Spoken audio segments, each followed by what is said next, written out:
Think Positive!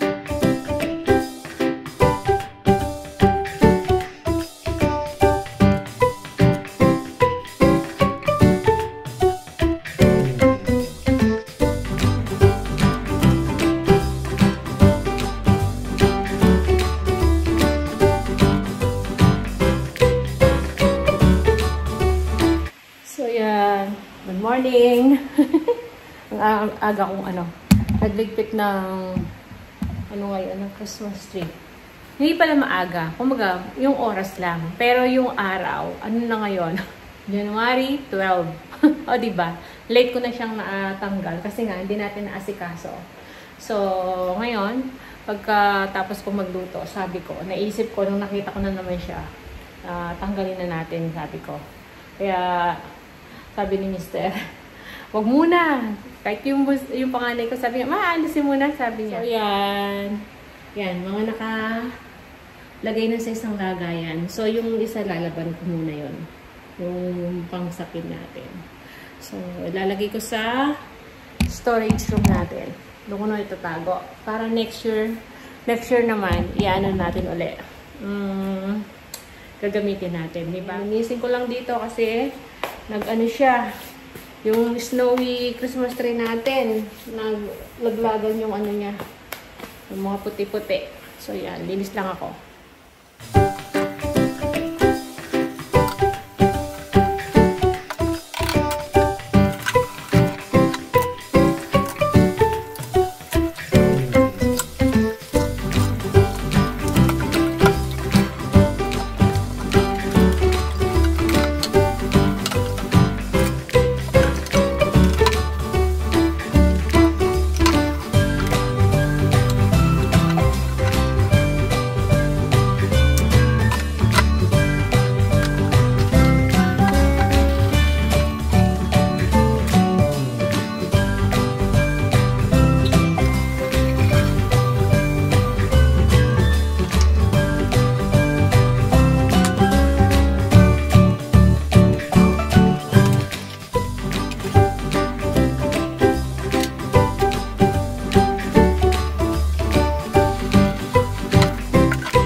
Siya nga pala, update ko kayo sa aking mini garden.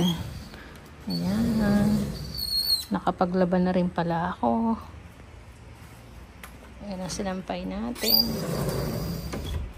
Dami, no? Ayan. Ito yung kalamansi natin. Ayan. Daming bunga, no?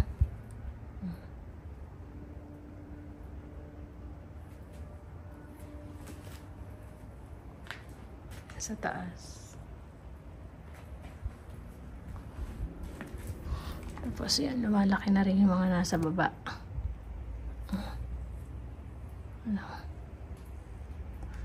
Itong mulberry natin, hindi ko pa siya nililipat doon. So, hayaan ko muna siyang dumami yung ugat. Ito na pala yung ating talbos na kamote. Ayan. Lumalaki na siya, di ba? Lumalaki na sila. Ito, kalabasa. Ayan, kalabasa din.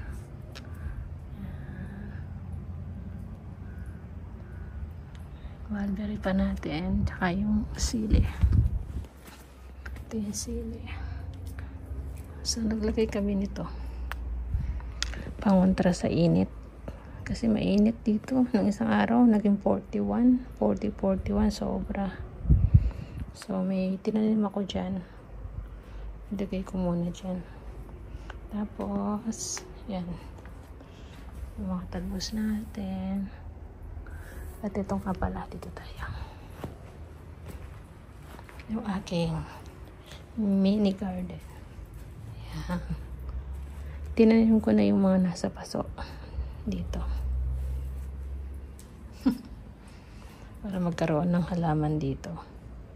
Tapos yan, yung mga stuff, yung mga ano na yan, pavement. Sobra yan dito. Di ba nakita nyo kamukha? Mga sobra yan yung hiningi namin dun sa ano namin. Sa gumawa dito sa bahay yung supervisor. Ayan, hanggang dun. Nilagyan ni Mr. Kasi nga malupa rito yung pilak, umaano siya, dumidikit sa paa sa sinela. So yan, mini garden natin. Tapos naglipat, ito pala yung mandarin natin isa, hindi lipat ko din yan. Tapos naglipat din ako ng mga ito bagong lipat to. Tsaka ito, bagong lipat. Ayan. Yung ating espada. Tapos yung compost natin, ayun, marami na siya. Diba? So, ayan yung mga nilaban ko kahapon. Siguro, mga tuyo na to. Ayan. So, ayan. Hello, good afternoon. Ayan, hihintay ko lang si Mr. na dumating. Susunduin niya ako para punta kami sa hihatid niya ako dun sa aking therapy.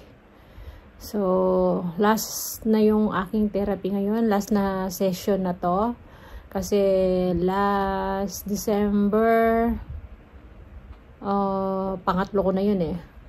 So, sabi ko, yung pang-apat, ngayong January na, after ng mga holiday, tsaka diba naglipat kami, so pagod ako. Hindi ko siya mabibigyan ng panahon. Kaya sabi ko dun sa nagte-therapy sa akin, magpapaschedule ako after na ng mga holiday. So, ngayon, ayan, hinintay ko lang si Mr. Kaya naligo na rin tayo. Basta yung buhok natin. Didiretso na kami sa yan. Doon sa clinic, medyo malayo pa naman dito. Kung dati doon sa tinitirahan nating apartment, tinutuluyan natin dati, malapit lang siya yon. Mga lang siya siguro 10 minutes ata, 10 to 15 minutes siguro, mga ganon. Pero ngayon, ayan, medyo mga 30 minutes ang biyahe natin. So kailangan dating na si Mr. niya kasi 4:40 PM pa naman yung aking So, mga alas 4 siguro, alis na kami.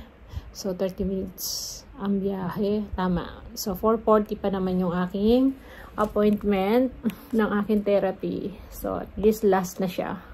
Tapos, gagawin ko na lang yan, yung mga binigay sa akin ng mga exercise. Tapos, yung mga dapat kong gawin, yun na lang muna i-maintain ko. Saka na lang tayo magpa-therapy. Yung dito ko kasi, yung tinetherapy kasi yung dito ko. Yung sa my right side. Pero yung dati kong ininda noon, nung na-hospital ako, itong left side. Pero hindi ko pa siya masyadong maitaas. Kasi nga, hindi ako nagpa-therapy noon. Hindi ako nagpa-pisyo. Tapos hindi pa ako steroid. Ayoko ng steroid. Sabi naman nung Mr. nagpisyo sa akin ngayon, hindi ko naman kailangan ng steroid, basta lang daw yung mga pa-therapy tsaka exercise lang kailangan ko, yun. Kaya lang minsan tinatamad ako, hindi ko magawa dahil marami tayong gawain sa bahay ba, nawawala na sa ko yung exercise. So yun, dahil libre naman yung ating sinadjust sa akin nung doktora ko na magpa-therapy na ako dahil nga ininda ko naman tong right side ng aking shoulder. So, yun. 4 na session siya. Libre naman, sagot na ng Medicare natin.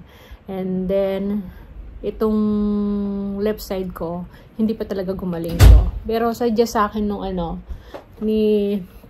nung nagpipisyo sa akin, pag gusto ko raw punta lang ako sa kanya, ganun, magpa-appointment ako, kaya lang, may bayad yun. Separate na bayad. O, sige, yan. Mag-ano lang ako. Prepare lang ako.